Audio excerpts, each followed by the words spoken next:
I came out earlier this year in March with the EP Living Legend. And now I'm back again, to just drop the new joint, Homage, and it's like 8 solid joints. People could get through that and get through their day without, feeling like they got to come back later on because they had to go to work or they had to pick up their child or whatever. So that's why I did it how I did it. And people are loving the records, man. I just think that they wanted a breath of fresh air, just hear something different that's not being shoved down their throat that they hear every day. It was just something different, I got a record touching on domestic violence on there. I got a nice joint for the ladies called Street Life. I got a joint called It's About to Go Down with Ghostface, Busta Rhymes, and Junior Reed, touching on all the racial injustices that's going on in the world. And then I even have like a cypher joint called Rolling 50 Deep. Everybody in the comments right now is talking about Rolling 50 Deep. Yeah, Rolling 50 Deep is fire. Like, yo, that's my shit. Da da da da da. How the hell did you coordinate something as there you go? They said 50 Deep was the shiz nizzle. Are you gonna do another one? Yeah, we're gonna talk about what's coming next. but yeah, like, yo, I ain't gonna lie. That I did 2 versions in the past, but it was Rolling 25 Deep. I got through that smooth. But see this 50 Deep joint here? Right. This was complicated because sequencing 50 artists, who was the right person to go behind this and come on with that? Sometimes people's energy drop.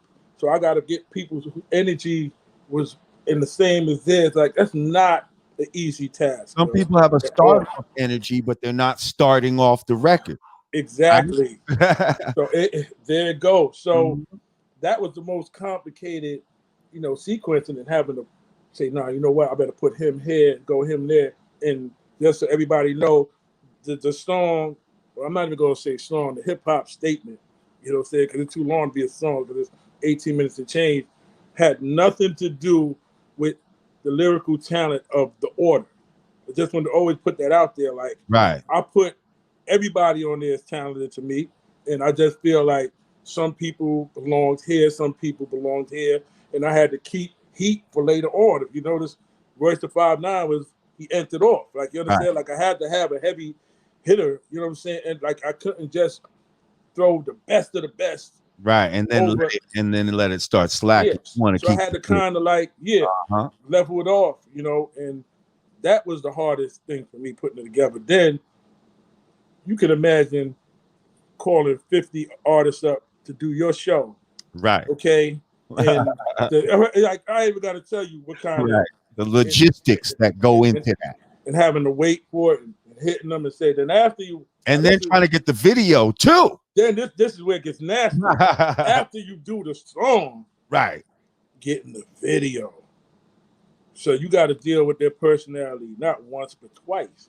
Because after they do the verse, most of them not going to know the verse right then and there like that to do it. So you're going to have to come back again and get them. So that's 2 times you got to deal with 50 personalities. But I love this culture so much. Right there. Yeah, it's 100 times. I love this culture so much that I did it. I pulled it off. I'm glad the way people perceive it, because I just didn't know how people, especially in this time and age, I didn't know how people was going to perceive it. But Rolling 100 Deep is coming. Okay, talk about it. It's coming. It's coming.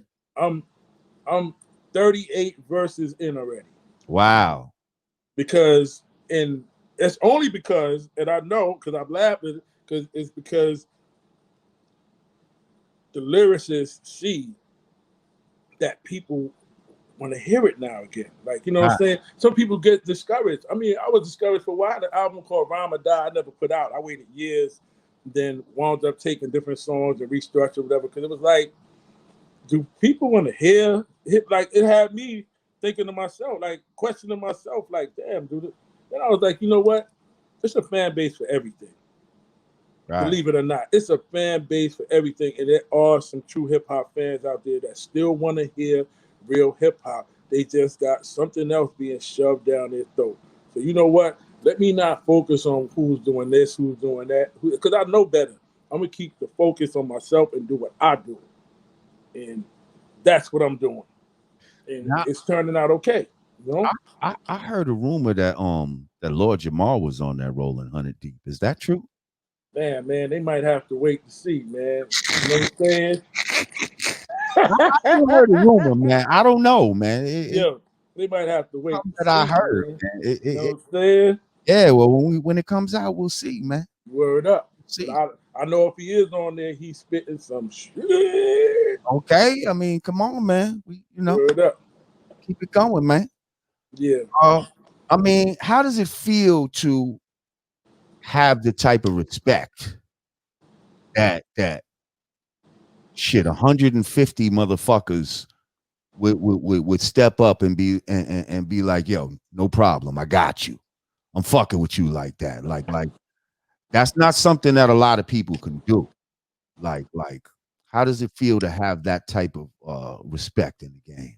It feels good that people acknowledge when you're trying to do something and it's not like just to benefit them. I mean, it bigs me up as far as yeah, Slay did it, whatever, but it's not a financial thing at all because what is the royalties or the or streams coming from? It's not even a whole penny you get on the stream if you got 100 people on the record and only 50% of the record is to the artist. You understand? And the other 50 to the producer. It's like a free joint, except for whoever's distributing it. You know what I'm saying? So to have people to be willing to understand and that yo, this is for the culture right here. Like we need to do this.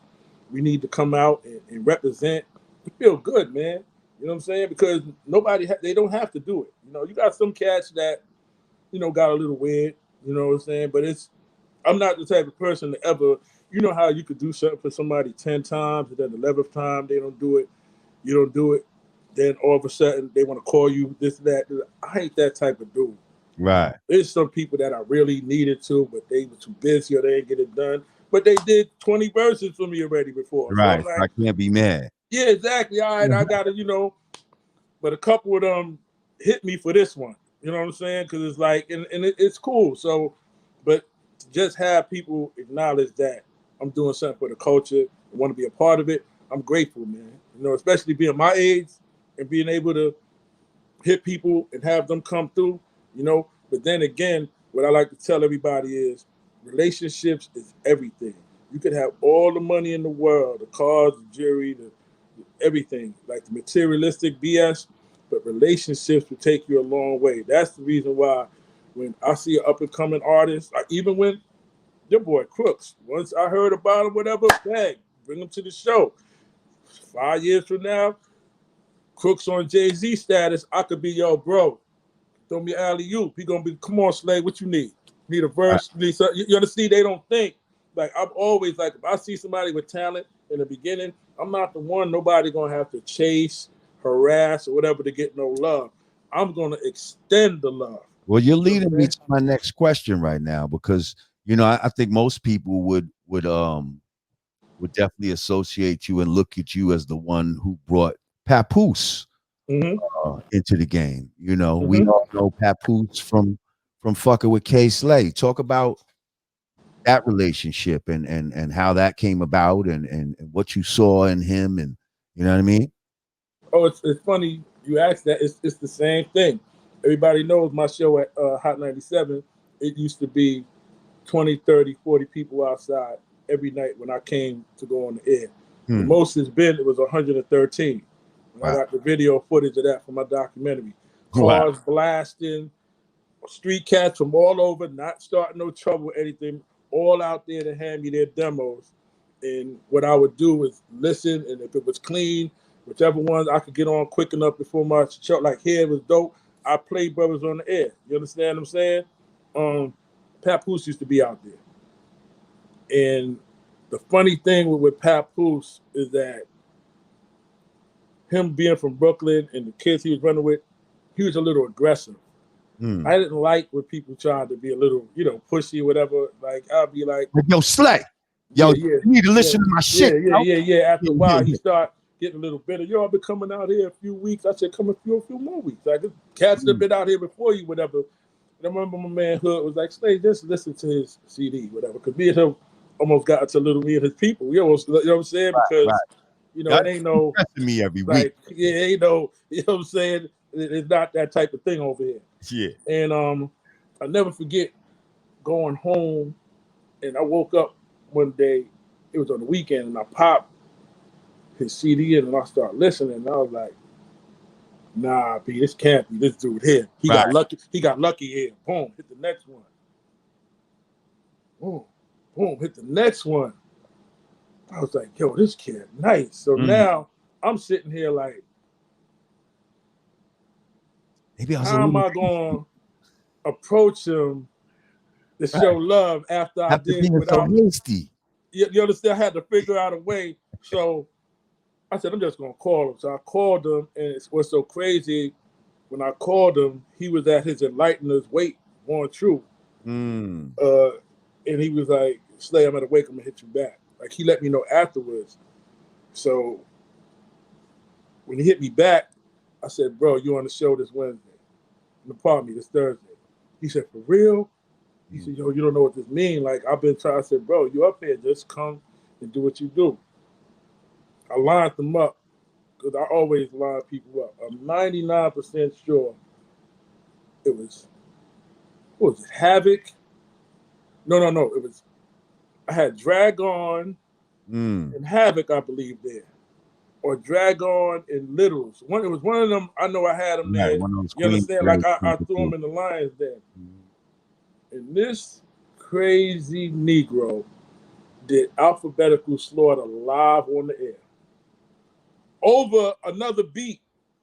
Like it's freestyle beat. Like, we got to keep, and then start trying to go backwards after that. I was like, hold on. So at the end of the show, I'm like, bro, how you learn how to use words like that? Like, how, you know what I'm saying? And he was like, when I was younger, they told me Malcolm X had read the whole dictionary when he was incarcerated. I said, "So you read the whole dictionary when you was incarcerated?" He said, "No, I was never incarcerated, but I read the whole dictionary." I said, "You read the whole dictionary in the street?" He goes, "Yeah." So, Lord, how many people you know is going to take the time out to read a whole dictionary? A kid from Brooklyn, in the hood. That means not only can you read these words, know the meaning of these words, I could tell you to do anything, any way, and you can get it done. And that's what made me want to rock with them. Like, I could tell them, look, make a song about this topic, make a song about that topic, and he gonna touch on it and elaborate it in such a way that it's gonna grab people's mind. He was just ahead of his time. You understand what I'm saying? Boy was too intelligent, but that's what attracted me to him. Right. It took a while. It took, what, 4 years? We got that $1.5 million deal. We got the deal and everything. Right. Then the Divine Evils. And what was that? Who was that deal with? Jive Records. Okay. You know, R.I.P. Chris Lighty. He had walked us into that. First, we was getting, cats offering 500,000 and 700. Like, nah. I said, bro, I promised them I was gonna get them an M or better. And when they came with the 1.5, I was like, bro, we out of here. We going with this. And Chris Lighty, rest in peace, had left right in the middle of our situation, and the Divine Evils started trying to play Divide and Conquer. Of course, calling him. It wasn't Dave was over there though, right? Huh? Dave Lighty was at Jive. He was there too, but he was like in the cut. He wasn't a part of our situation.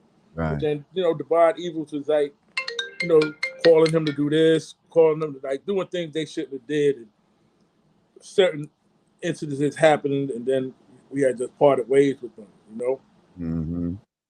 but he's still here. He's still standing tall. He's doing good, He is. Between TV and his music, he's doing real, real good, Real good. I don't feel like, I took an L dealing with him. I feel like I won, Shout out to the God.